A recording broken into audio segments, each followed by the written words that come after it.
Why don't we get started that we're recording. So we're happy to have Robert, and Alejandro is in the chat room. If anyone has questions, they can work there as well. We're happy to have Robert talking about bilateral trade imbalances. And so house rules for those of you who are new, if you have a question, just go ahead and unmute yourself and jump in, just like you would in a regular seminar. As I mentioned, Alejandro will be in the chat room. You could ask questions there as well. And then we will have time afterwards for further questions and discussions. Okay, so Robert, you have an hour. Go ahead. Great. Thank you very much for inviting us to this very nice seminar. And it was also a very timely invitation because we were making a big push to finish some revisions on this paper. And so this was a good additional incentive to get that done. And as a result, some of the slides you're about to see are world exclusives, so I can promise that.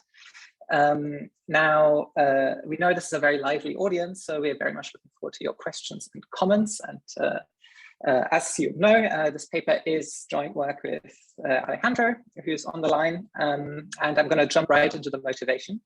So the motivation really comes from charts like this. So this is a graph that shows the US bilateral net export position vis-a-vis 39 US trade partners and the rest of the world, which sort of lumps together all other countries in the world. That's based on data from the World Input-Output Database, covering both trade and goods and services. And we're taking the 5 most recent years available and averaging them. So just to sort of wash out maybe the fluctuations and things like that. So during this period, the US had a trade deficit of about 3% of GDP. So this is the macro unilateral trade balance, if you will. And if you take this macro unilateral trade balance and you kind of naively divide it by 40, so this is like if it was sort of evenly divided across the countries that you see on this chart here, you would end up with this black line in the figure. But of course, we know this sort of naive thing is not the case in practice. So in particular, the US has this very famous big trade deficit with China, seen on the left-hand side here. Then it has trade deficits with its NAFTA trade partners. There's a whole bunch of countries in the middle here where trade kind of looks balanced. And then on the right-hand side of the chart, you even have some trade surpluses, including with bigger countries such as France and Brazil. So there's quite a bit of variation here. And this is not just true for the United States. You could draw pictures like this for other major economies, and you always see the same pattern. That is sort of around the average. There's a lot of variation, and you see both some very big deficits bilaterally, but also some pretty big, big, but also usually some surpluses as well. So, so that's kind of the motivating stylized fact of the paper. And so we want to understand better, why do we see that some country pairs seem to have these big bilateral imbalances? Now, we kind of, in the paper, try to contribute sort of in the literature in 3 ways in answering this question. The first is that what we demonstrate is that we can actually make some fairly generic assumptions that are very commonly now employed in quantitative studies of international trade to understand comprehensively the drivers of bilateral trade imbalances. Now, one of these drivers turns out to be what we call asymmetries in trade frictions. So this is the idea that somehow the imports flowing from country A to B are penalized by a bigger trade frictions than the imports flowing from B to A. And what we show is that when we take this framework to the data, we need very large asymmetries like this to match empirical bilateral imbalances. And in fact, they account for most of the variation in bilateral imbalances. Now, this would be kind of I should maybe mention at this point that we kind of back out these trade wedges and their symmetries as a residual. So in some sense, this captures, you could think of all the sort of elements of bilateral trade imbalances that can't be accounted for otherwise in the model, sort of simple, under the simple assumptions that we make.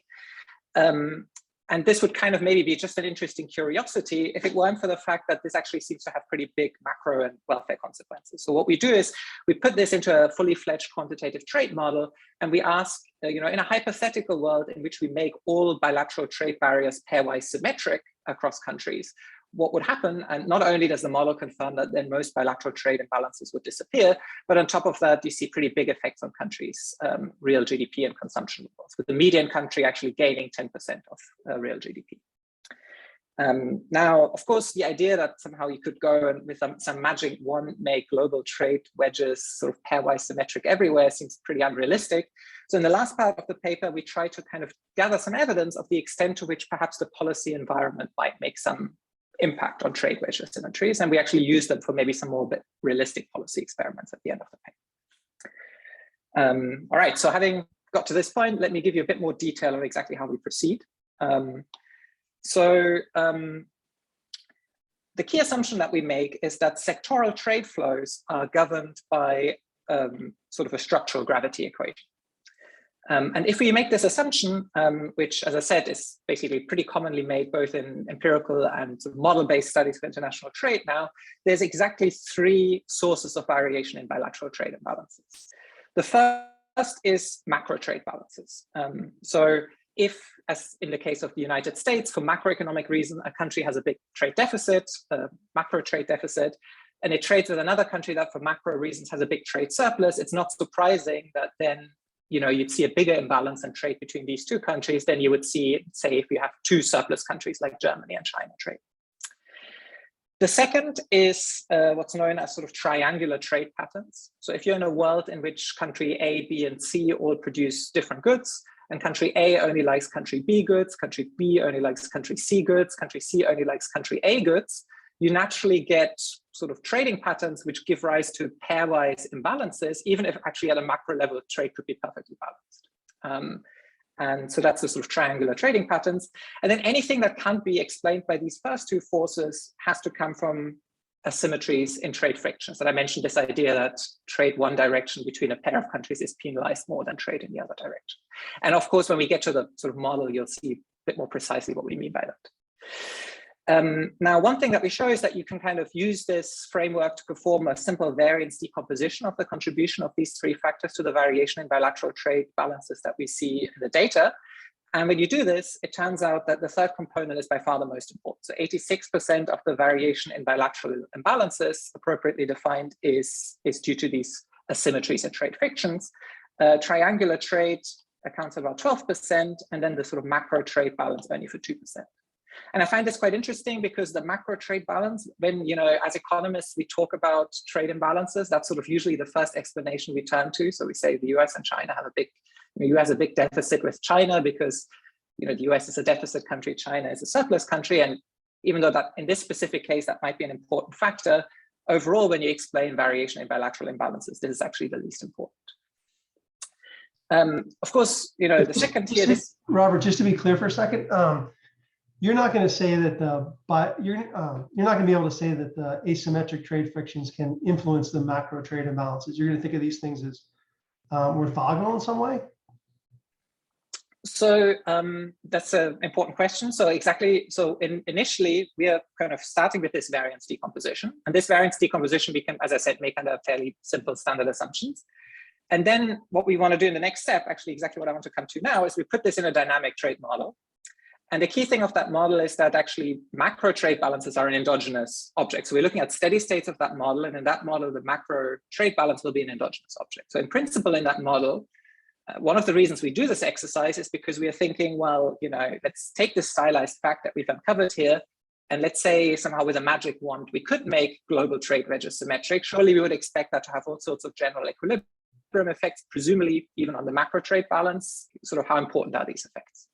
And so the model can speak to that. Now, in theory, these effects could exist. In practice, as we'll show, is actually that sort of the type of policy experiments that we do in the model tend to have very limited effects on the macro trade balance, at least under the assumptions that we've made. So, the macro trade balance, as is really kind of commonly assumed, is mostly driven by macro factors, and the sort of trade policy experiments that we do tend to have very small effects on it. Does that answer your question? Yeah, thanks. Great. Yeah, so that's one of the reasons we want to have the model. The other one is basically because we want to think about the sort of welfare and macro effects of these potential changes. So that's the other reason, to kind of make us more comfortable. As I said, we find these pretty big effects. We find that countries' GDPs, for example, and real consumption levels are significantly affected. And we feel that this, although this is based on somewhat unrealistic policy experiments, it makes the case that this is an issue basically studying a little bit more. And that's what we do in the final part of the paper, where we kind of try to understand, what could be some of the factors shaping asymmetries and trade wedges between countries. And here we turn a kind of an inconvenience into an advantage, and that is that in our data, a large share of countries are inside the European single market. And we ask the question, basically, is there some sense whereby countries inside the EU have lower trade wedge asymmetries than countries outside of the EU? And the rationale here is that we think, well, the European Union is an example of a trading area where not only countries, are trying to remove tariff and non-tariff barriers to trade, but fairly explicitly level the playing field between producers from different countries. And so that's something that we look at, and we actually find that that seems to be the case, not just in the cross-section, but we actually find that some of the countries that within the framework of our data, we actually see joining the European Union, see their trade wedge asymmetries as we measure them decline vis-a-vis other EU countries. So we use that sort of fact to then do a couple of policy experiments where we sort of extend the trade wedge leveling effects of the European Union to other countries in the world and look at what that might mean in terms of other outcomes and trade imbalances. So that's the last part of the paper. And I'm afraid probably the part of the paper I'll end up rushing through. So I hope I'll get to show you at least something, a couple of slides from here. Could I ask a question, Robert? So about the asymmetric trade friction. So can you go back to your figure 1? Sure. So the way you have these ordered from the US perspective is as a share of US GDP. Suppose instead you choose a different denominator, like those individual countries' GDP. It wouldn't change a sign positive or negative, but it might change the ordering or make it look more asymmetric or less asymmetric. So you can imagine in some strange world where like all of the countries the US has a deficit with, if you were to take their, the respective foreign countries' GDP as a denominator, it's possible that they can all pan out to be exactly the same number. And then there's no more sense which there's kind of asymmetry. So how does that normalization fit into how you're doing this decomposition? That's a very good question. Thanks, Michael. And I love this question because I want to talk about this a bit more. So a key thing is, I'm going to tell you in a second, is what's the right denominator to put there in order to think about these imbalances. Because as you correctly point out, if we normalize by GDP, things are going to look different depending on which country I put on which side of the equation. A couple of slides down the line, I'll have something to say about that. So if you're happy to wait 2 more slides, I'll give you a sense of what we think is the best denominator to put there. But we start from this picture mostly because this is the kind of graphs that people look at. Often trade imbalances are expressed as a % of GDP, and hopefully we'll show you in a second that that's not maybe the most useful way to think about it, but there is an interesting way to connect this chart with the actual measure that we end up of the trade imbalance that we end up using. So, okay, I'm going to go with a time-honored tradition of just rushing through the literature slide and saying that we don't have enough time for it, and I'm going to carry on to straight to the outline of the paper. Actually, I'm going to start right into the section which is about bilateral balance accounting. So we're going to start with very basic assumptions, and as I said, the key assumption is sector-level trade flows obey a structural gravity equation. Now, under this, what we mean by that is basically that it's a gravity equation as shows up in Anderson and Van Wimkoop's paper on gravity with gravitas, where our notation is as follows: M, S, N prime N is the imports by country N from country N prime in sector S. So our notational convention is N as a country, and the second of the 2 countries is always the destination. The first country is the origin. So these imports can be written as this nice equation form where ESN is the total expenditure in sector S by country N. DSN prime is the total output produced by country N prime in sector S. So this is the exporting country. DS is total global output in that sector. And then you have this first term here where tau Sn prime N is the ad valorem equivalent of trade frictions applying to imports in sector S by country N from N prime. And here we make no assumptions about whether these are symmetric or not. In fact, we basically want to allow for them to be asymmetric in one direction to the other. Theta is the trade elasticity. And then in the denominator here, you have 2 animals which are known as the multilateral resistance terms. You have the outward multilateral resistance term and the inward multilateral resistance term. and they're defined as shown on the bottom of the slide. Now, this is the Anderson van Binkel gravity equation at the sector level, and as we know this equation can be derived, from pretty basic conditions. So the condition one you need sort of an adding up condition, which just says that the output of a country in a given sector has to be equal to the value of everybody's expenditure on that output, and that's going to be true in any general equilibrium model. And the second condition is a condition that the bilateral expenditure shares are multiplicatively separable, where you have basically a sort of origin country component, a destination country component, and a bilateral component. And of course, one way to get to that is to have CS expenditure shares. But as we now know, you can get this also as equilibrium outcomes of many other models, like the Eaton-Corton model, the Krugman model, or particular variants of the Mellitz model. So this is kind of fairly generic conditions. Just one question here. Mm-hmm. So I guess what this assumption, it sort of rules out a snake type setup. Let's say we had 4 countries. So country 1 produces the first stage, country 2 produces the second stage, country 3 produces the third stage, and country 4 produces the fourth stage. And so 1 exports to 2, 2 exports to 3, 3 exports to 4, and then 4 exports to everybody. So this sort of is the outcome of a model that sort of doesn't have the ability to generate those kinds of structures. I mean, that's kind of the setup that I just outlined, is one where 1 exports to 2 but doesn't import from 2. It imports only from 4. So that kind of rules that out. I think so. As you'll see, I think it might depend a little bit on how we think about what's a sector here, right? So in principle, right, because this is at the sector level, right? So if we think about sectors very narrowly as certain kind of activities or something, through the sector structure, as you will see, basically this kind of sort of patterns that I described. I described the triangular trading pattern earlier, right? As a sort of this pattern: A exports to B, B to C, C to A. That's something that we can capture here. I had the feeling that your question also had embedded in it a question about sort of global value chains or something.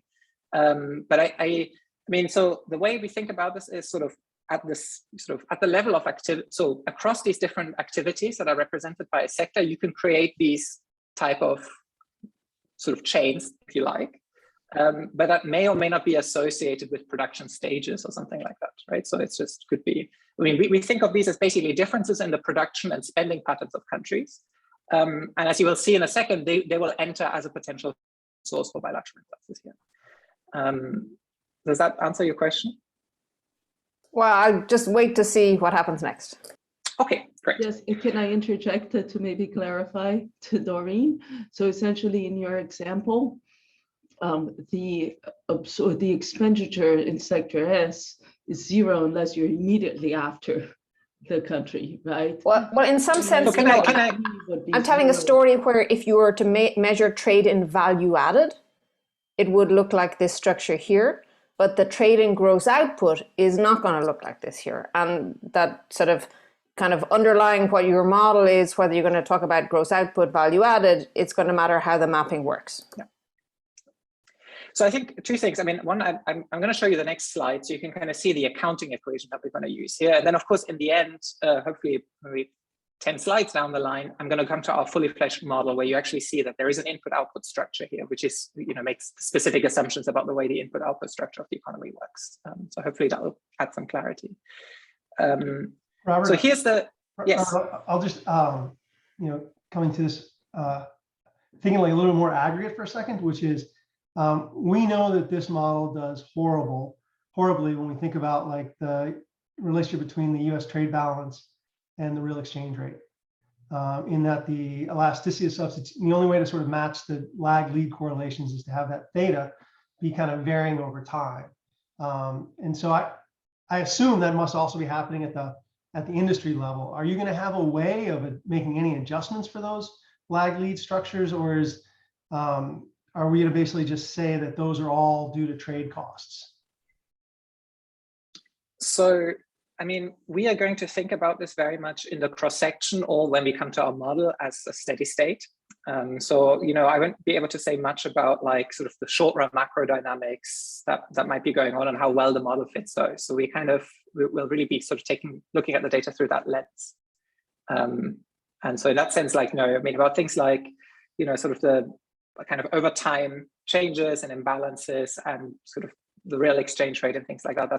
We're not going to focus on that at all. Okay. I mean, I think what it's going to end up meaning as you go to the data that you're going to, things that you're going to call like trade wedges are going to end up just being like you didn't have the right elasticity. So I guess I worry a little bit about that.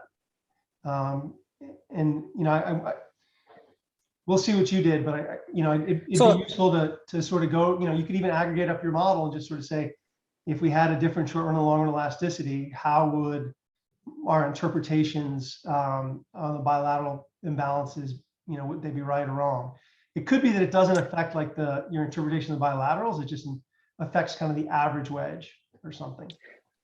So if that's your concern, is like everything we're going to do in this first part of the paper, we won't have to take a stance on the elasticity at all, actually, in terms of doing this decomposition.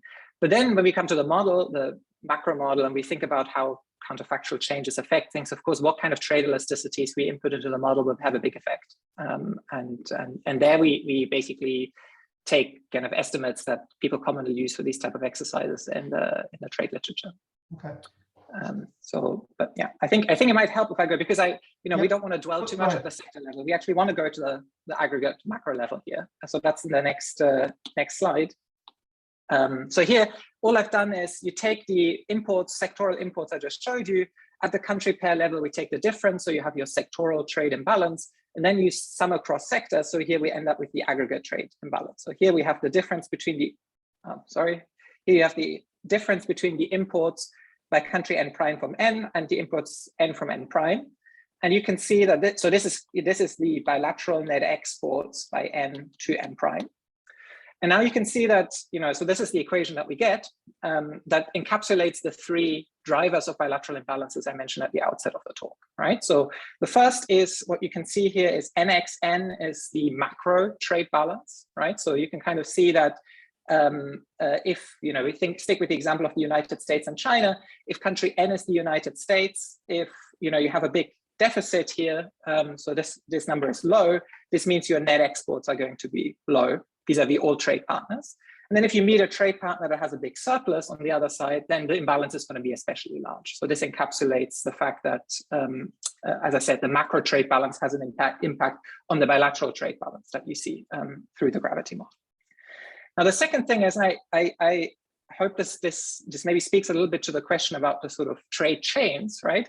Is that you can see an element here where what we define ESN prime N is the expenditure share by country N prime on sector S output. And DSN is the output share, so it's the share of country N's output that is produced in sector S.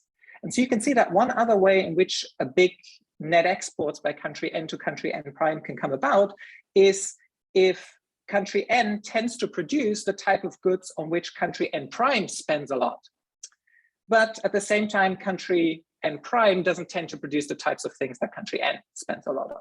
Okay, so this is the sort of triangular trading patterns that can arise as a result of differences in production and spending shares across countries. And that's a way that you could kind of construct these examples of A to B to C and so forth. And then finally, you have this third component, which is these trade wedge asymmetries, and in particular, if the sort of trade wedges or trade frictions going from country N to country N prime are pretty high, that means that this reduces the net exports balance from country N to N prime, and vice versa with the trade costs on the other side. So that's the way in which asymmetries of trade to trade frictions can give rise to trade imbalances. And these are the three channels here, and they're the only three channels, because if you sort of think about a world in which all trade is balanced at the macro level, so this is like these guys are gone, all trade is balanced at the macro level, all countries have the same production and expenditure shares, and all countries have pairwise symmetric trade wedges, then it so happens that the outward and inward multilateral resistance terms converge, and this whole equation goes to zero. So in that world, basically, there would be no bilateral trade imbalances. And actually, what we do here is simply, this is a kind of generalization of an expression that shows up in Davis and Weinstein AR Papers and Proceedings in 2002, where they do some accounting on bilateral trade balances. And they actually kind of motivate their accounting by an equation that looks very similar, but makes sort of two more specific assumptions. One is they don't allow for intermediate inputs in any form. So what we call output here, they call just GDP. And the other thing is that they explicitly assume no friction in international trade. And of course, that turns out to be a crucial thing that's kind of missing when we actually take this equation to the data.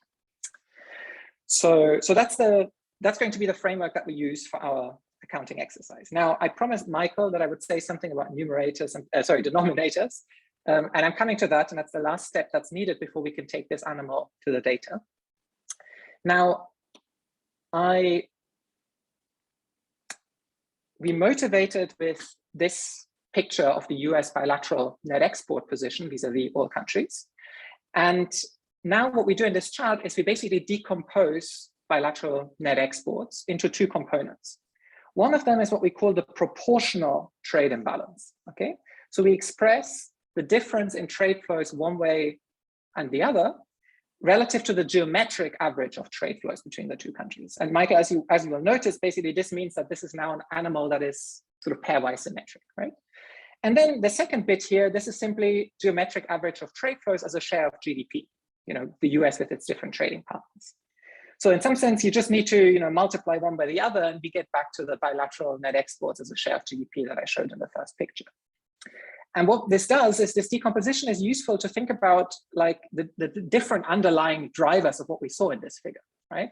So the first is like when you look at the top chart here, we see patterns that are really not surprising at all, right? So you see that effectively the US trades much more with some countries than others. And this variation in the average value of trade flows is driven by very well understood things like country size and distance, right? So China and the rest of the world show up with big trade because they are big in economic terms. And then, Mexico and Canada because they're close and very well integrated with the US. And these are sort of what I would think of as standard gravity drivers of international trade. And then in the second chart, we have the proportional imbalances. So these are the imbalances expressed as a share of the geometric average of trade flows. And when you see this chart, you still see that the US-China imbalance is pretty big. It's like the biggest US imbalance in proportional terms. But now all of a sudden, there's a bunch of other imbalances that start looking pretty big. And these are all these like smaller countries, right? That in the middle of the chart here, where the US is not really trading a lot with these countries, but as a proportion of the value of trade flows, the imbalance is pretty big. Now, what we do in the rest of the paper is we take it that this first component here, the geometric average value of the trade flows, this is something we understand pretty well because of this long and sort of venerable literature of gravity and taking gravity equations to the data to analyze the variation in average bilateral trade flows. And we'll focus on this second component, which is the proportional imbalance. And it actually turns out that the three drivers of imbalances that I mentioned earlier fully encapsulated in this object. Okay, so this is it. And then of course, if these drivers disappear, the proportional imbalance goes to zero everywhere. We're just left with the geometric average value of trade flows. One last step is that. Oh, sorry. So since Mike didn't speak up, I will, maybe you should. But what it means if you go with a proportional trade bilateral balance, as you're showing here, is that very small numbers are going to start to matter. And you know that these numbers are noisy, and economically, just by definition, they're not that relevant. Yep. So when you do that decomposition, at least from my perspective, maybe we can debate that, but I would like to see the value decomposition, which ones are the most important imbalances. Yep. Is it the macro, the triangular, or the bilateral? Oh, sorry. So I mean, we're definitely going to provide you with the variance decomposition in a moment. But this variance decomposition will be for the variance in this second object, the proportional bilateral imbalance. Right, but now, all I'm saying is Yeah. I understood, but what you're saying is that actually, but then, for example, obviously the US-China imbalance is going to be, a given proportional imbalance applied to US-China trade is going to be much bigger in dollar terms than a proportional imbalance applied to US-Slovakia trade. And as a result of that, I actually kind of care about that more, maybe a little bit, and I would like to weight things. Is that the question you're asking? Yeah. So I mean. So we're doing this partly because, as I said, like from an analytical point of view, this object is the one that people haven't looked at so much, right? Whereas this object is the one that we kind of understand pretty well. And we found it conceptually easier to sort of separate these two out and say, this one, we can we have good priors of what drives this one we don't. Now, of course, it would be possible, I don't know whether I have a slide here on this, but it would be possible to sort of take the proportional imbalance, look at sort of the contribution of these different factors, and then also weigh by the geometric average of trade flows. And of course, if you do that, I mean, as you said, you're going to give much more weight to the ability to explain big imbalances. But at the same time, you're also sort of, in some sense, mixing two things, which is the ability of the gravity model to explain the average value of trade flows, which we know is good. And then the ability of the gravity model to explain sort of imbalances in trade flows, which we don't know anything about yet. Okay, so that's kind of, in some sense, the reason we focus on the second point, to say this is the part that we still need to learn about, and as we'll show you shortly, it's something we still have to learn a lot about, because it leans a lot on these residual asymmetries in trade wages. Yeah. But sorry, I'll let you go as soon as I make this point. My concern is that unless you show me that those imbalances are systematically related to some characteristics of countries that we are somehow not putting into our model, I'm just concerned that what you're picking up is noise. And then the answer is you're going to give us is that of course, it looks like noise. It's these bilateral stuff that we don't know anything about. Right? Yeah. Exactly. So exactly. So that's, of course, that's possible, right? Yeah, and that's exactly the reason. So we are. So it's perfectly possible, right, that what we pick up in these trade wedge asymmetries in the moment is, because they are residuals in some sense, exactly, is it's model error, it's data noise, or some deep structural things about geography, and maybe these things can't be changed or are not that meaningful. And that's the reason why, in the end, I mean, after we established that it's interesting to understand what's behind them, we actually want to kind of look at, for example, the role of the policy environment. We do that by looking at sort of the EU effect. Yeah. Thanks. Albert, go ahead. Sorry. You have another question still? Or? No, I just said thank you. Sorry. Oh, okay. So yeah, I just wanted to follow up still on I guess for the top figure, I would, if you take GDP and N prime instead of N, that's going to scatter things around a lot, presumably. Might even make China look really small and Slovakia look bigger yet, like what happened in the bottom part of the picture. So I guess it's still unclear why GDP in the destination country is the relevant one, because you're kind of equally weighting the trade flows between N and N prime in both directions. You're giving them equal weight. But you're giving zero weight on the GDP in one of the countries. So it just seems like a little... Sorry, Michael, I should say, just to be clear, so, since we're going forward, we're just looking at this object, right? Sort of whatever normalization we put in this picture is, you could also put just the dollar value, for example, or something like, it's just basically to make this connection between, people think about the macro US deficit, usually as US as a percentage of GDP, then, we think about bilateral trade flows, this is the geometric average here, as a sort of gravity phenomenon. And, I wanted to normalize this by like a kind of some meaningful measure of US size, right? But this is really just for, here, the denominator is really just for illustrative purposes, is what I'm trying to say. So this is not going to play any more role for the rest of the analysis. It's just, sort of not to have to put dollar values in the chart, basically. So, but why throw away the top part? Because it seems that's an important part of the overall imbalance, though, right? Because you're basically saying it's like the imbalance is a share of some measure of economic activity. You're just saying it's GDP, right? And you're decomposing it as to, how much of these flows as a share of GDP times the, the imbalance component as a share of those flows. But you can imagine the first part how much flows are taking place is actually directly related to trade costs, and we're just throwing all of that information away. And if these asymmetries are going to be an important role, it seems that, you know, we're kind of leaving a big part out of the story, you know? So, I mean, you know, of course, first of all, I mean, when we go to the model, etc., none of this will be thrown away.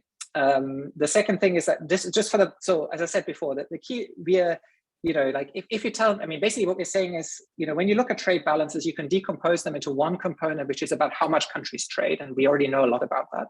And then one component is what is the sort of the imbalance in how much countries trade. And that's the new part. That's why we, in this variance decomposition, we want to focus on that.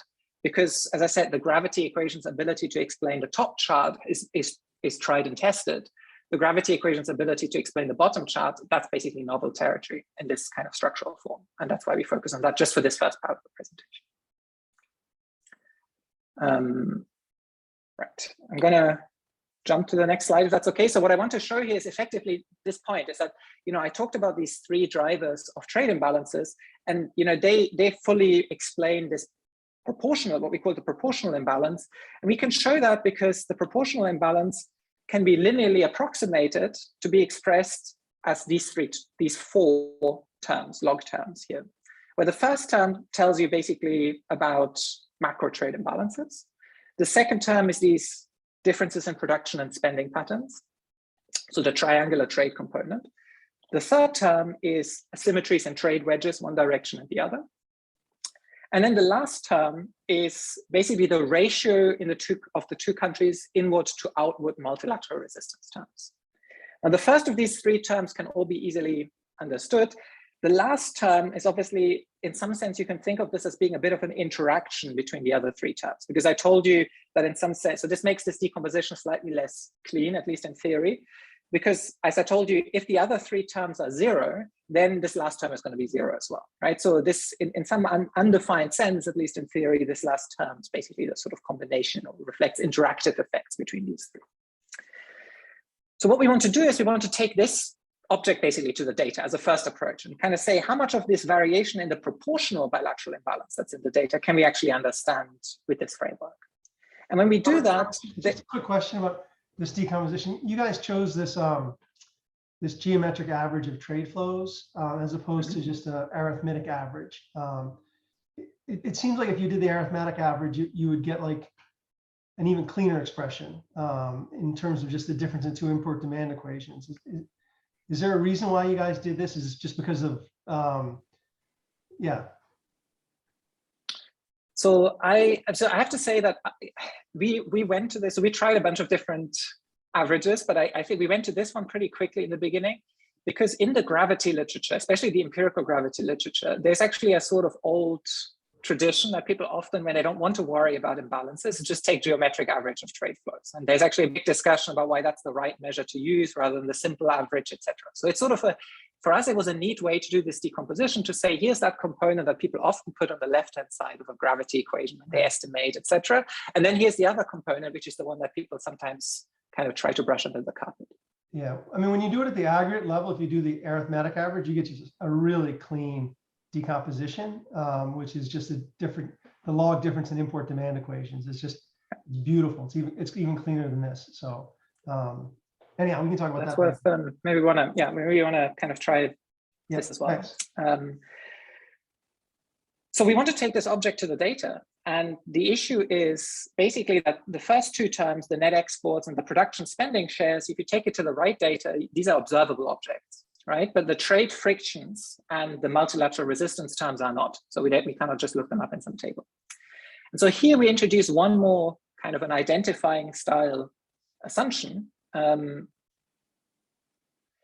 which is basically that we say, okay, what we impose is that in expectation, the sectoral trade flow from country N prime to country N should be explained by importer and exporter effects.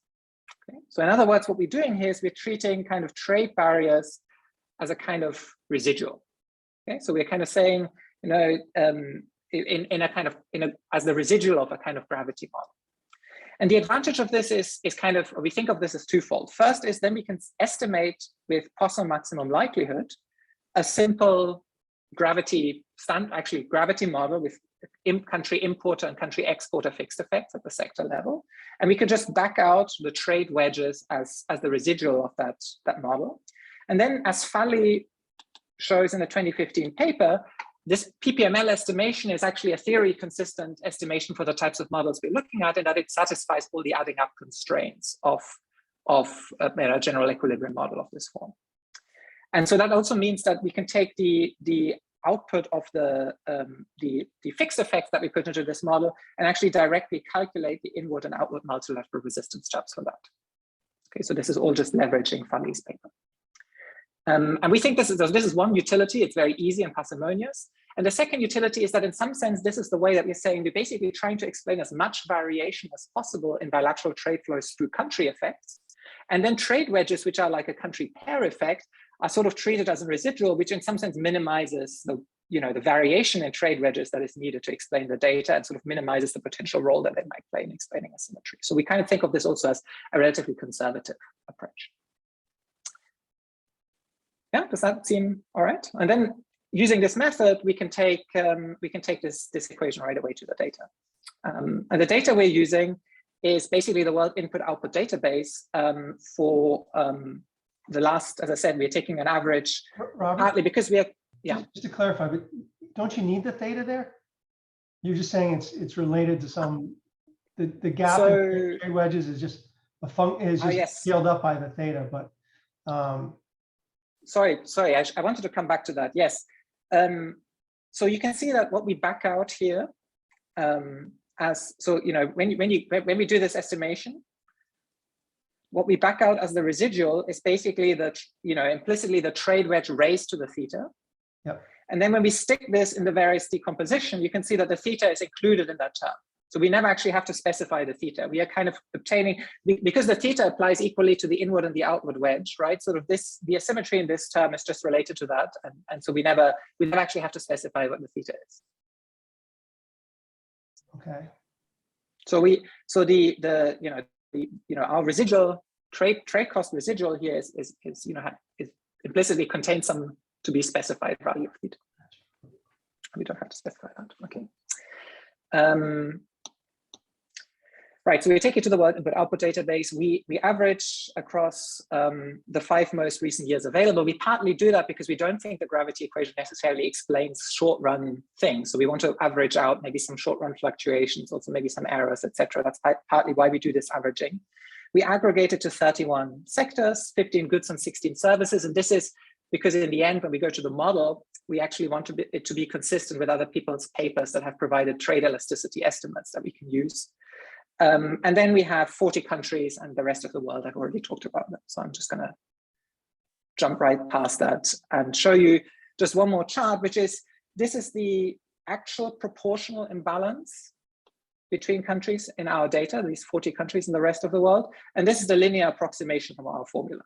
And it's just to show that this approximation is kind of, for smaller proportional imbalances is pretty good. And then of course, for the larger ones, things, as you would expect with a linear approximation, things are less good. But overall, the R squared vis-a-vis the 45-degree line is basically 0.9. So it's a reasonable approximation, and we think we can say something meaningful with this decomposition about bilateral imbalances. So now the moment that you've been waiting for, what actually the numbers are, here they are. So this is, taking this is effectively regressing each of the 4 terms of our variance, sort of our linear decomposition onto proportional bilateral imbalances. And you can see, we can obviously now interpret the slopes of this regression as the contribution to the variance of each of these 4 terms. One convenient thing turns out to be that there's very little variation in this kind of term that has the kind of ratio of multilateral resistance terms. So that makes things pretty clean. And we can basically get to this finding that I mentioned at the outset, that 2% of the variation is explained by the macro imbalances, 12% by these production spending share patterns that give rise to triangular trade, and then about 85% is explained by asymmetries in trade wedges. Under these kind of the 2 assumptions we made plus the identifying assumption that I discussed in the last slide. So sorry, I don't want to hold you up, but just to go back to the previous slide. So the This one or the one before? the reason why you're not lining up on the 45-degree line. So where is the source of error coming in? You're sort of matching. You're not. Oh, this is the actual proportional imbalance, and this is the one that's, you know, like when you take the 4 terms and add them together in our linear approximation, this is the value that you get, right? So this is just the reason it's not perfect is because it's a linear approximation. So it's the second order terms are the reason why you're missing, but second or third, or, you know, any other non-linearities that there might be. Yeah. So just one question as to why you do this linear approximation. In some sense, if all the objects, you could construct them, then can you not do a decomposition using those objects without this sort of linearization? I mean, you know, here I'm start to worry that when you do your decomposition, you're doing a decomposition of something which is only getting 90% in some sense of the variation. So then I worry, you know, about what I learned from that. You know, where's that 10% going? Yeah. So, I mean, I think that's a concern. I mean, we thought we wanted to do the linear decomposition because it's very easy. It's very sort of placative. Now, of course, the next step is one concern is it's a linear decomposition. There's some of these big imbalances. It doesn't match well, exactly like you point out. And there's, you know, the higher order elements that we don't know. The second is this number meaningful? Because, you know, if I make the trade wedge asymmetries go away, presumably this has macro general equilibrium effects in the world economy. Maybe they go in the other direction. They make macro imbalances bigger or smaller. And, you know, so that there's that worry that in that sense, the number is an overstatement. And then the third is that the worry is that maybe this is all meaningless because, you know, what are the implications for welfare? You know, do we care about this from an economic point of view? And so that's the reason why, after having done this simple linear decomposition, now we go to the fully fledged model, where basically everything is, you know, we're not going to approximate anything. We are going to, you know, allow for general equilibrium effects, and we switched off trade cost asymmetries, and we actually can say something about welfare. Yeah. Okay. Now, yeah, so you've given me an opening here to motivate the next set of slides, right? So which is the one where we go to the macro model. And here the macro model is, I think will be, the elements of this model will be familiar. Basically, it's basically the model, the key assumptions can be described in 2 slides that are coming up. There's a macro block to this model, and then there's a trade block. And I think the trade block slide will be extremely familiar and standard assumptions.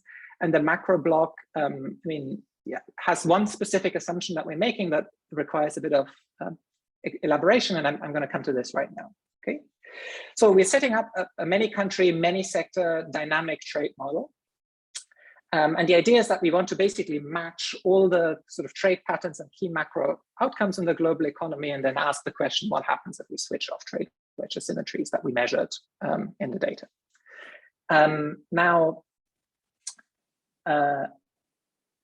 So the key assumption we are making on the macro side of the model is, so, you know, every country has a unit mass of agents. But what we're assuming is that it's sort of a Blanchard perpetual youth style environment. So like a fraction of agents randomly dies every period. And then there is some actuarially fair life insurance where every agent at the end of a period, they pay into this life insurance. And, you know, if you die, you're gone. And if you live, you get some more money out than you paid it. Okay, so this is the Blanchard perpetual youth model, basically.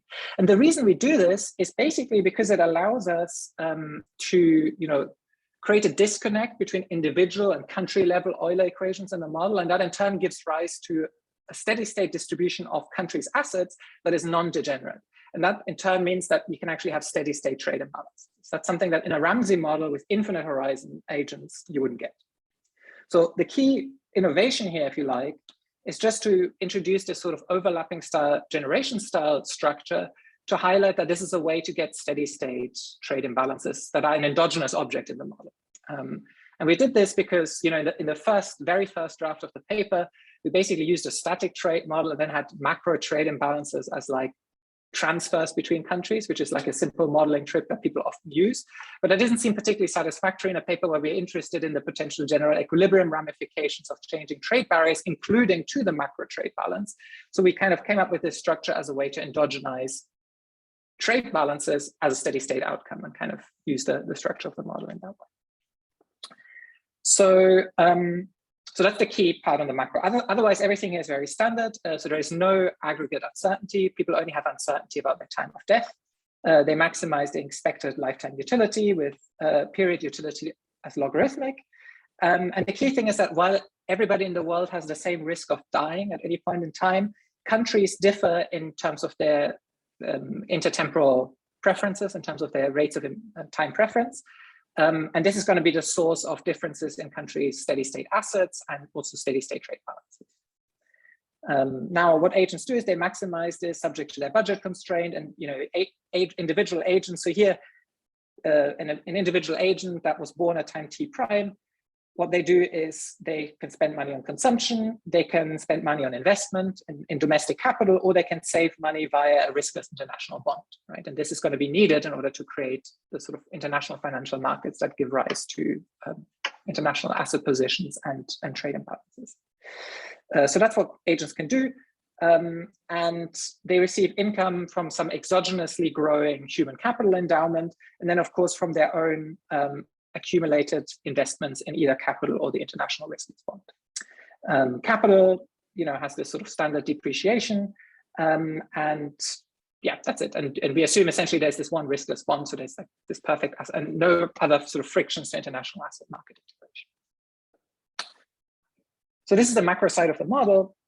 The trade side of the model, we're assuming that there are S sectors. And here now you should think, when we take the model to the data, the sector will effectively be a 2-digit ISIC level industry. So something like transportation equipment, for example. So this is the level where the sector is defined.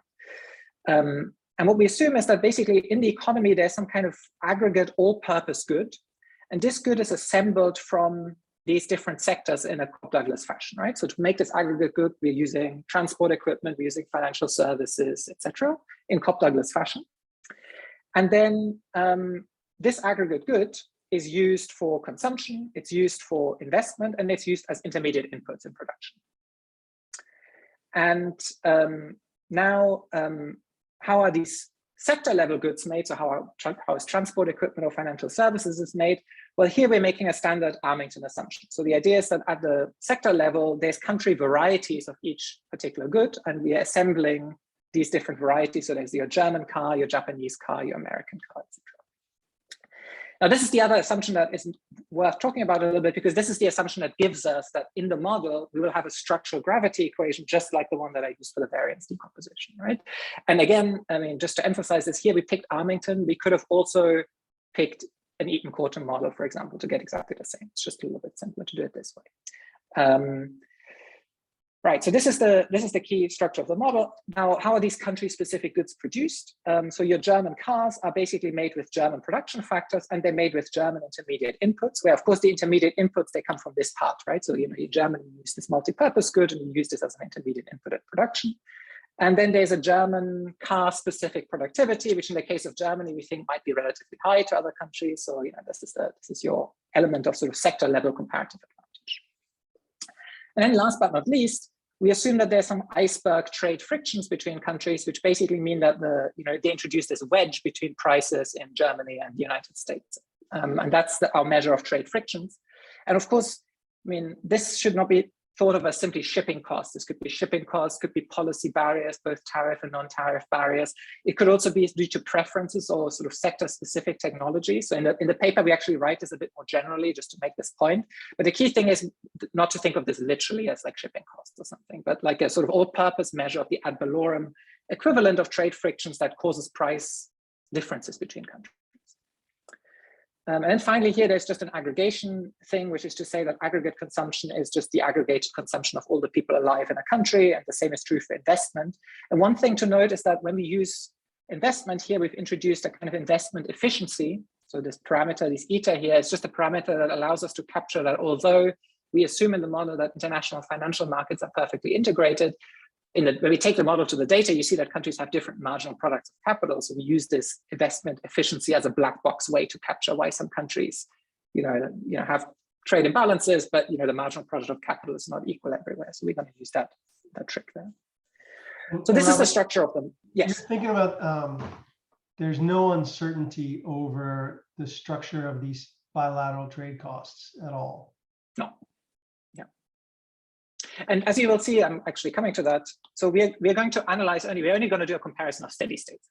So in some sense, here we think, I mean, you're right that, you might think that in the short run, right, it might make a big difference if a trade cost changes as a surprise or as a, anticipated, etc. Here, we just want to analyze the difference between high and low or changes in trade wedges in the long run, once things have settled. And this is basically to make it, here we're trying to be sort of modular to the existing kind of quantitative trade modeling, where people often, use kind of static models to think about the impact of trade, maybe even with sort of static exogenous trade imbalances. We want to create a way to kind of think about this with especially the macro trade balances as being endogenous objects in a steady state. But if there was like a shock process that was driving these things, and that shock process was not had like an AR coefficient less than 1, then that would generate macro imbalances as well. You're almost like hardwiring that these things can't cause macro imbalances. Yeah, I mean, so I have to say, so I think one thing that I personally think is an important thing to think about is sort of the short run versus the long run. So we really think about this as kind of the long run dimension of imbalances, which I think is sort of what the gravity model in some sense is about. And then there's the short run where, among other things, maybe you could think of sticky prices or short run disequilibrium effects, etc., that actually interfere with some of these gravity assumptions. So in some sense, I feel that that's kind of thinking about that dimension is kind of a different object to think about that is very interesting, but distinct from this.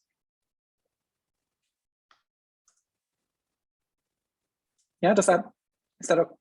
I mean, the other thing is, as to go back to our discussion, is that in the end, when we do the calibration here, we will, be using these trade elasticities that people have estimated, which again, I think are maybe more long-run elasticities than they are short-run elasticities for the reasons that you highlighted.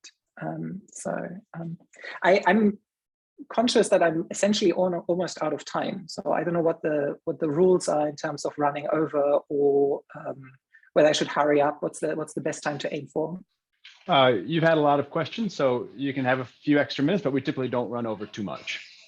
Okay, so say 5 past, 10 past, what would be the best? 5 past? 7.5 past. Great, I like that. Good. So let me briefly think.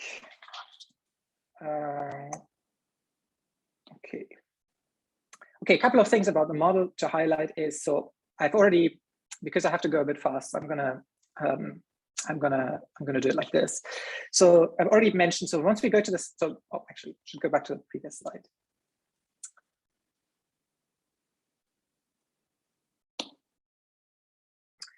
So we're only thinking about steady states. In steady state, we can think of a country price level as, basically having this form of being kind of CS price indices at the sector level and then aggregated in a Cobb-Douglas fashion. And this is the country price level is equivalent to the consumption price level and the intermediate goods price level in the country. And then the investment price level is the country price level times this investment efficiency parameter. And this gives, and then, the price of, let's say, German cars reflects German factor costs, German intermediate goods prices, and German productivity. And the factor costs are, capital and labor costs.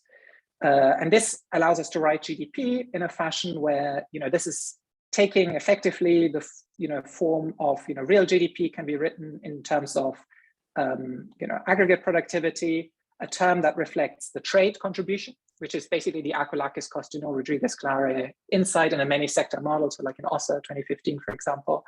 And then there is also the capital stock per effective worker, which in our model is endogenous, because people obviously accumulate capital endogenously, and then steady state. That thing is going to depend, it's going to be pinned down by a condition that equalizes the marginal product of capital across countries modular to this investment efficiency. And that's equalizes it to the world interest rate, which in turn clears the global market for this one riskless bond. Right, so this gives us in steady state this nice trade balance expression where now you can see that effectively the macro trade balance in steady state is going to be the outcome of macro factors, which is basically the world interest rate in quite a non-linear way. It's also going to depend on countries' technology, specifically their capital share in production, and it's going to depend on their intertemporal preferences, so how patient countries are. We're going to use that intertemporal preference parameter to match empirical macro trade balances as steady state outcomes of the model.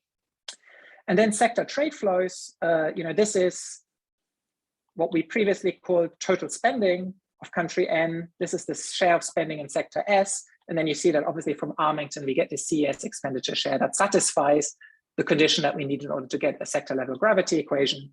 And market clearing, of course, implies output is equal to spending.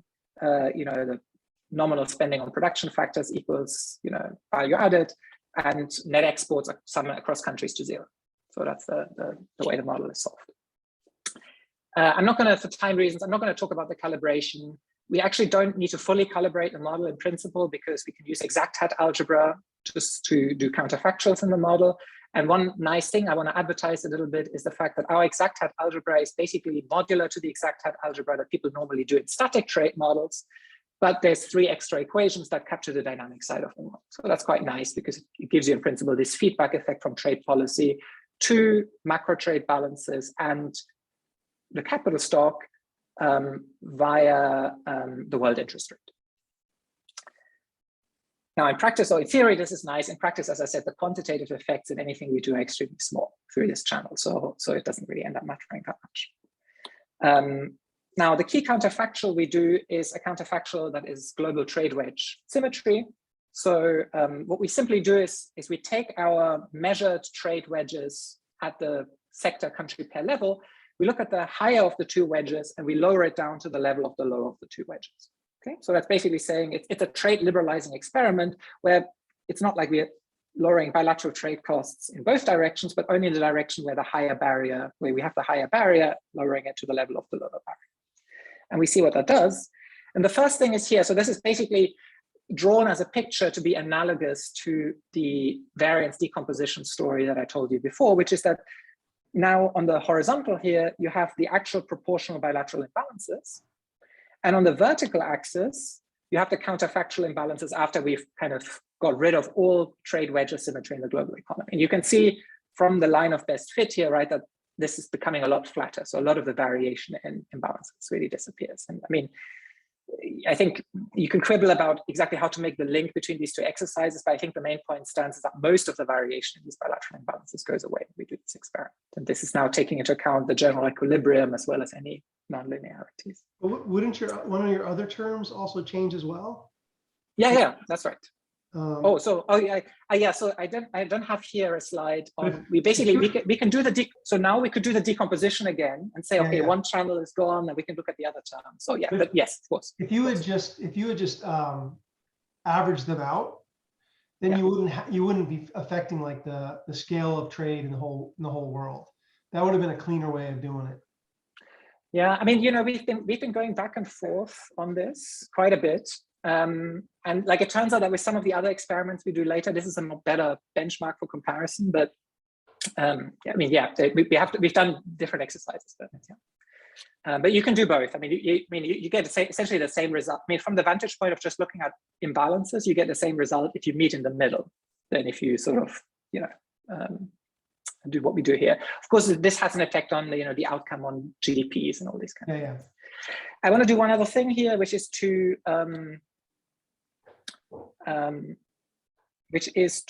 go to this, our first motivating chart, okay? Because if I can do at least that before I finish the presentation, we've gone full circle. And that is that the US, what happens to the US trade balances? So you can see that now, here, this is again just expressing US net exports as a share of GDP. And now you can see what happens is that the deficits kind of shrink, the surpluses shrink or even become deficits, right? So like the trade balance is basically sort of the whole distribution here becomes a lot more compressed, right? So you can actually see the effect of this scenario on the US bilateral trade balances. Now I want to satisfy Michael and others that asked about this, which is like looking at the decomposition again. Okay, so what's happening here is there's of course two things going on. One is we are lowering trade barriers, which means that if you look at the top figure here, US trade with everybody goes up a little bit, right? And if we held proportional imbalances constant, that would actually mean bigger imbalances, right? But the second thing that's happening is that the proportional imbalances shrink a lot. And as a result of that, in absolute numbers, in absolute values. And as a result of that, the overall distribution of US bilateral imbalances becomes much more compressed, as I said. Now, why does it matter?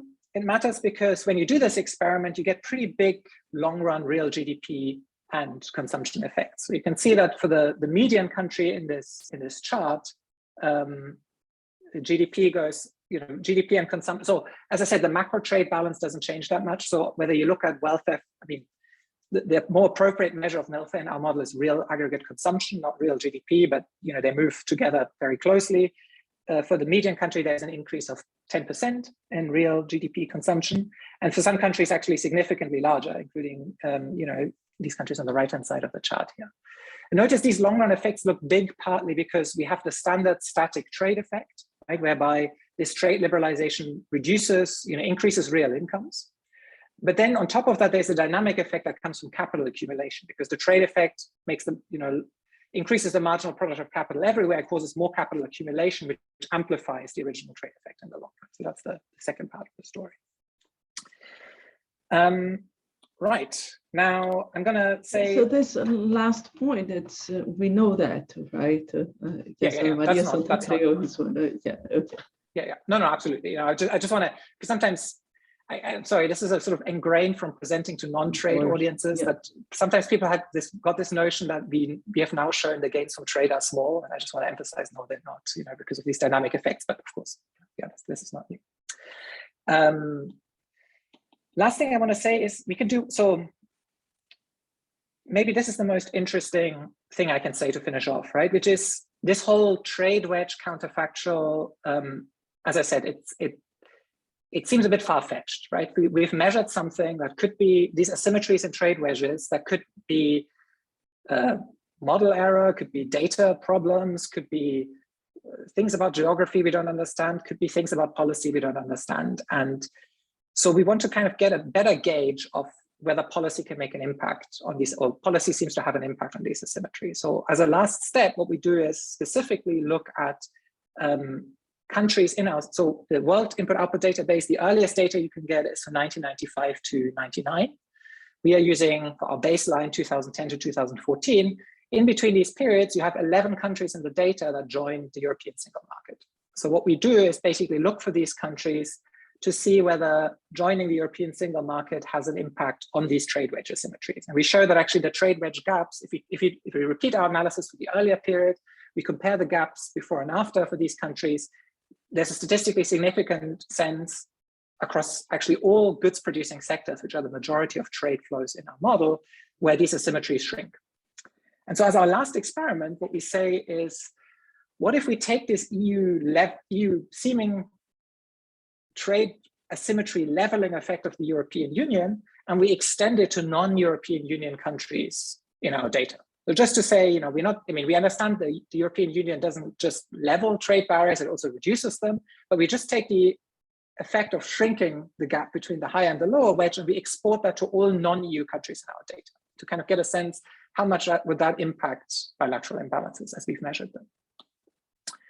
And when we do this, the first is,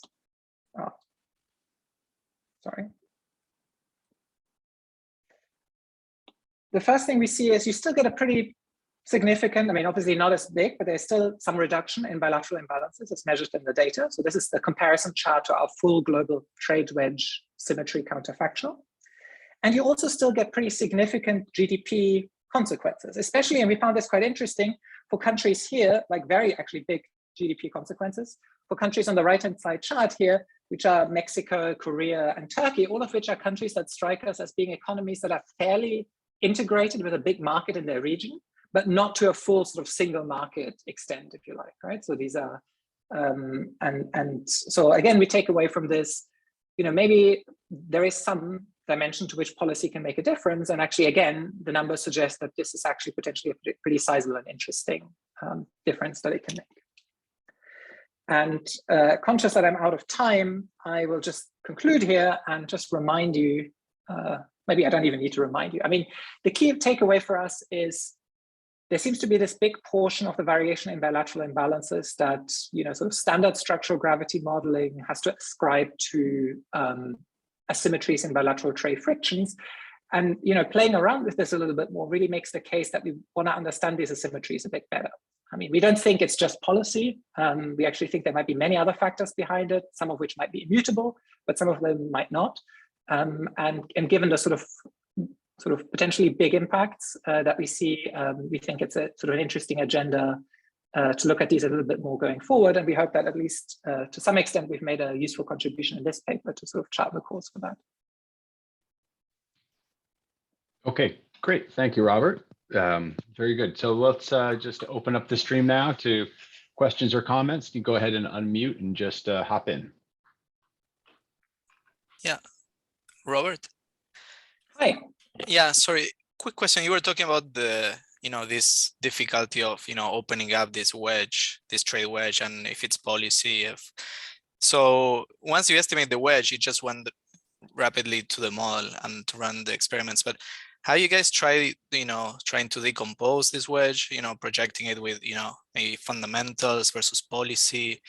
I know it's going to be hard to, these things are hard to measure, but some countries are producing different types of goods, so it might be natural to expect to see imbalances in some cases. Do you have a sense of how much that might matter?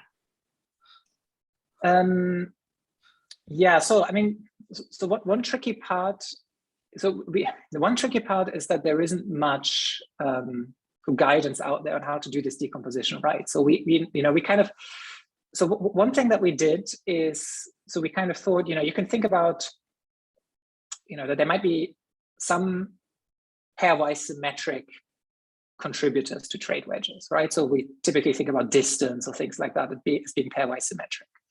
And then, so we can kind of actually our measure of wedges sort of nets those elements out. Then you could think that there are countries, sort of multilateral elements of distance. So maybe one country, you don't have a sea border, and this makes it harder to import and export vis-a-vis everybody. And this actually could, in principle, generate asymmetries, right? You have a country that is landlocked trading with a country that has a sea border, that could create asymmetries. And so one thing we do in the part of the paper that I didn't get to talk much about is we use this measure of asymmetries that is actually in Caliendo and Paro's paper, where they take triplets of trade flows. And that allows you to, in some sense, identify how much, under only the assumption of structural gravity, how much of these asymmetries, might be there, that are just pairwise asymmetric. So it's sort of a nice thing that they show in the paper is that sort of both the multilateral and the pairwise symmetric components all net out. So then you're just left with the pairwise asymmetric components, and use that for some descriptive statistics across both sectors, where we don't find many patterns. And then across countries, where the basically main pattern that we find is this pattern that inside the European Union, this measure of asymmetries is much, much smaller than outside. Thank you. So I have a related question, and I guess it's related also to the point I was making earlier of how much these small wave symmetries just noise.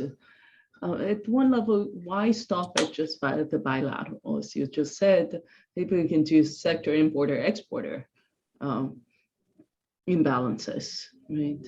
And then the advantage of that is that you can back out to these imbalances that are for sure not going to be symmetric, and go to the train's data set and see if they're correlated at all.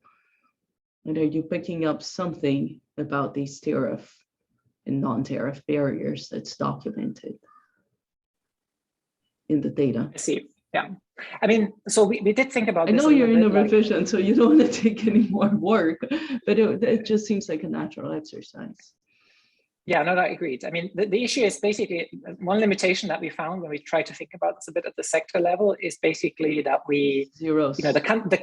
So, well, the countries that we have in our sample right now and in the data right now are, these are all countries with pretty low trade barriers. Then there's a big share of countries that are inside the EU where, almost by definition, they don't have any tariffs, etc.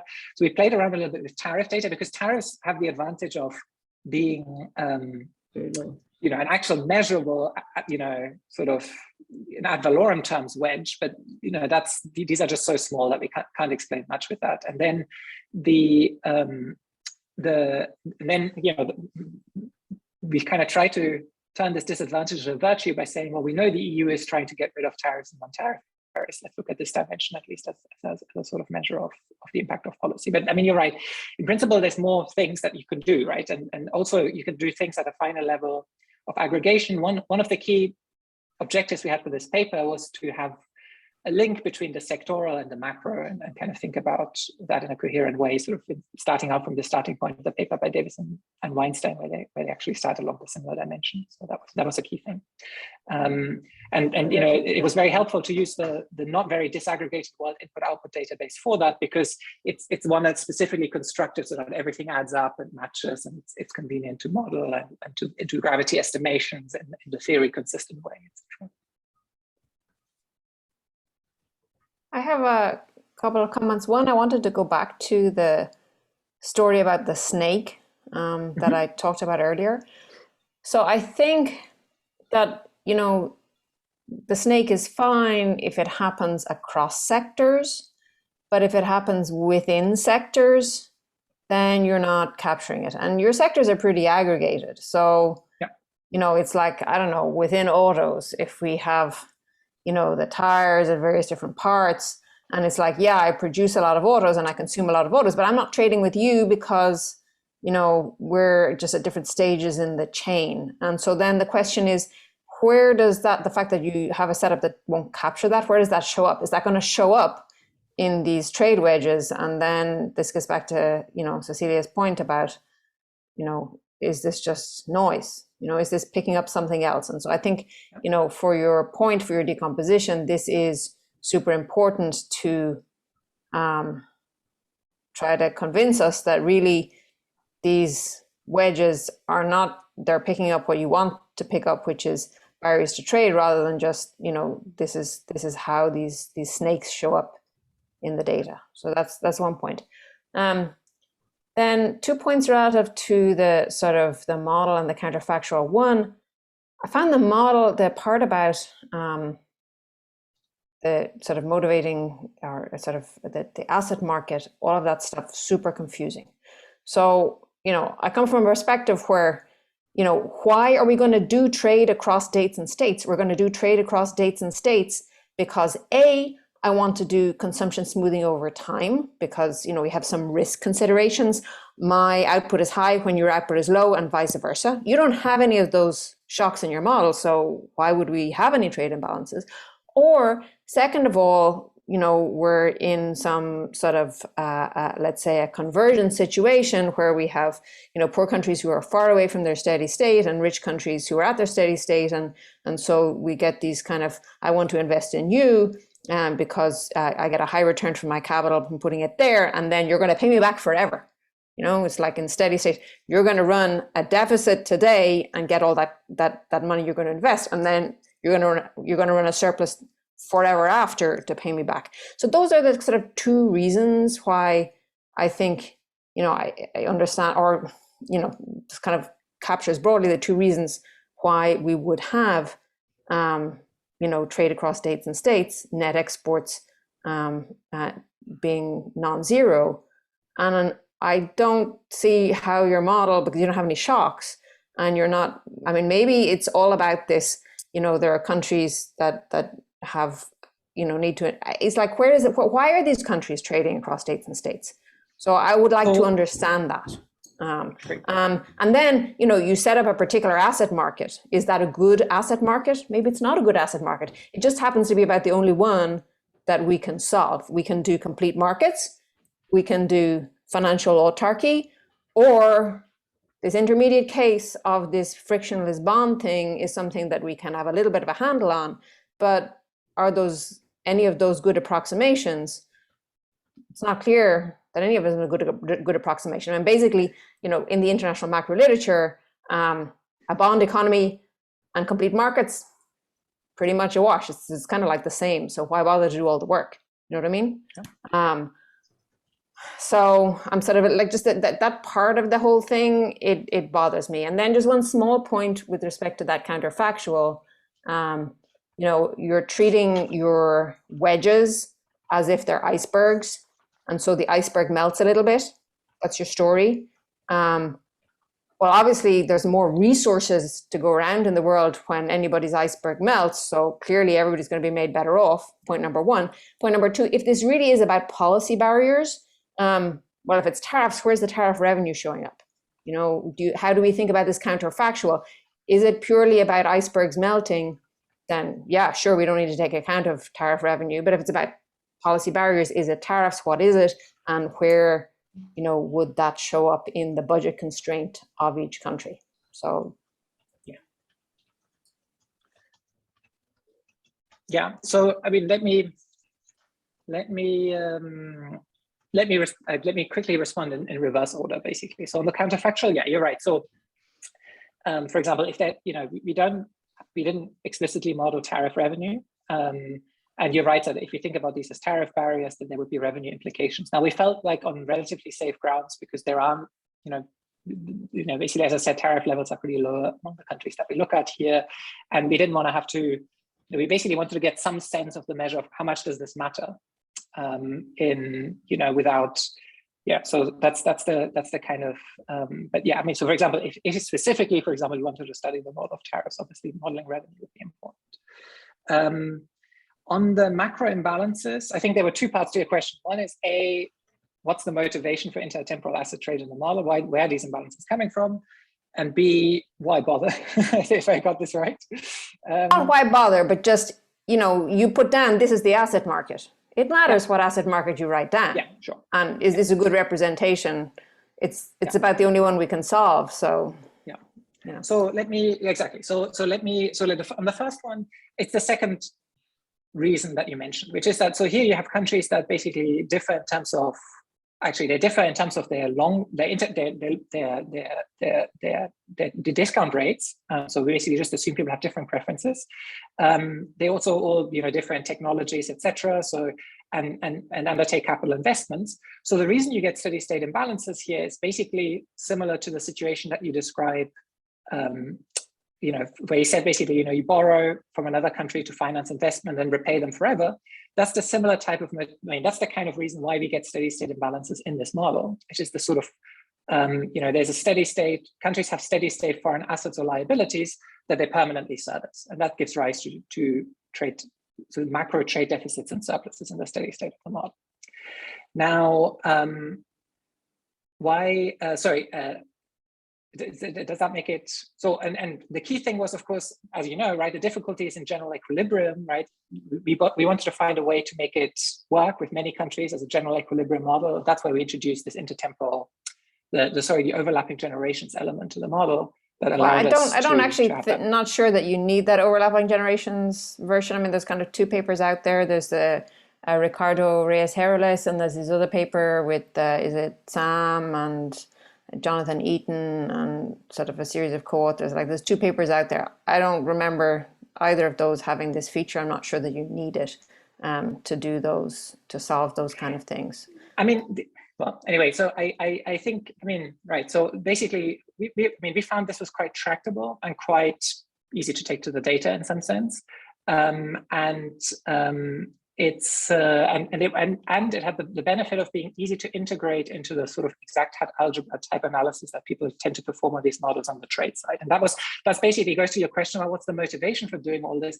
The motivation was to sort of counteract the other potential criticism, which is that if we'd gone down the route that trade papers have tended to do when they do this, is basically to do a static analysis and then say, oh, well, trade imbalances are just some exogenous transfer between countries, then, you know, you're open to the criticism of saying, well, aren't you potentially switching off an important part of the story, which is that trade policy. That I agree. I give you all the props for trying to do this. I'm just sort of wondering about the elements. It wasn't presented in a way that was accessible.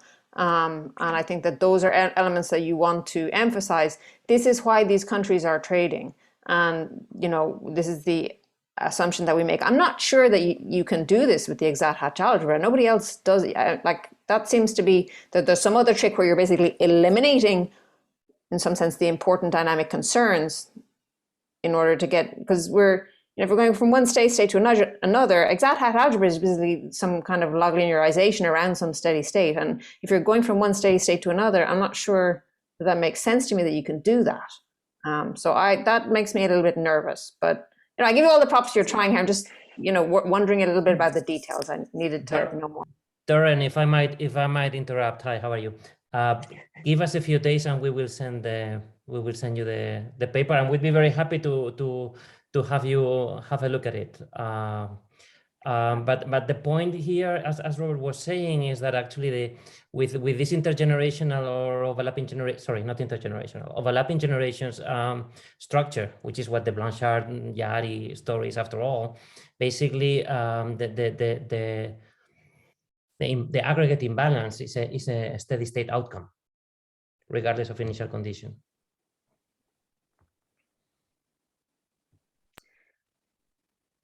I mean, I think Alejandro is especially proud of this set of equations. So I think it's not only natural for him to jump in at this point. Let's talk more. Good. I'll say it's a beautiful trick to sort of keep the model stationary. So I've seen it in a few other places. I thought it was elegant. So truth be told, we are not the first ones to use it. Sure. So Matsuyama has a. We thought we were. Then we found out. Yeah. Then Paul Andras told us, oh, this is Matsuyama 87, where Matsuyama actually he is just using it's a small open economy in his case. But even Barrow and Salah Martin talk about this in their growth textbook. I put it on my exam last year too. So but it's elegant because it sort of collapses everything. I think what Dorian was kind of thinking about was there's a whole nother reasons why countries are going to borrow and lend that you guys are abstracting from. And how do we think about like the long run in this model when we've just experienced the last 40 years has been a transition, right? And so you guys are looking at data that's in non-stationary equilibrium, and then you're going to look at a model in the stationary equilibrium. So I think there's just a little bit of disconnect in how we relate those forces. But it's nice. It's a nice modeling framework, and we can it'd be beautiful to look at it in the future to see if, when we converge, if it works out well. But you guys are also going to do transitions here as well, right? Like in the model, and so you can sort of ask us you can sort of tell us what happens when when policies change, and trace out and line things up with the data as well, right? I feel like I'm. Alejandro, you want to take this? So in principle, yes. In practice, we don't look at transitions in the paper at the moment. In principle, we could do it, of course, but yeah. Just to the extent that if we thought about China in 2000, right? That was kind of like a big liberalization in in certain sectors. And then, there was a change in trade barriers with the Great Recession again.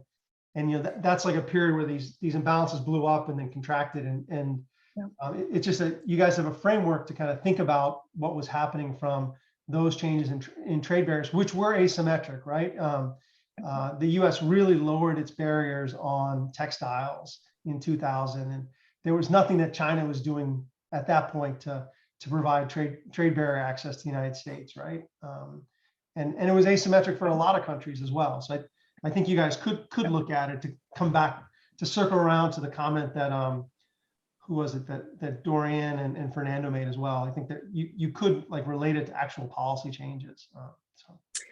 And I think you make an important point that we should kind of look at at least get a sense of how long is the long run in our model, because to contextualize some of these very big numbers, right? So if you're saying, okay, Mexican GDP goes up by several 20%, 30%, but what is the time frame that we are thinking about for this policy change? Let me stop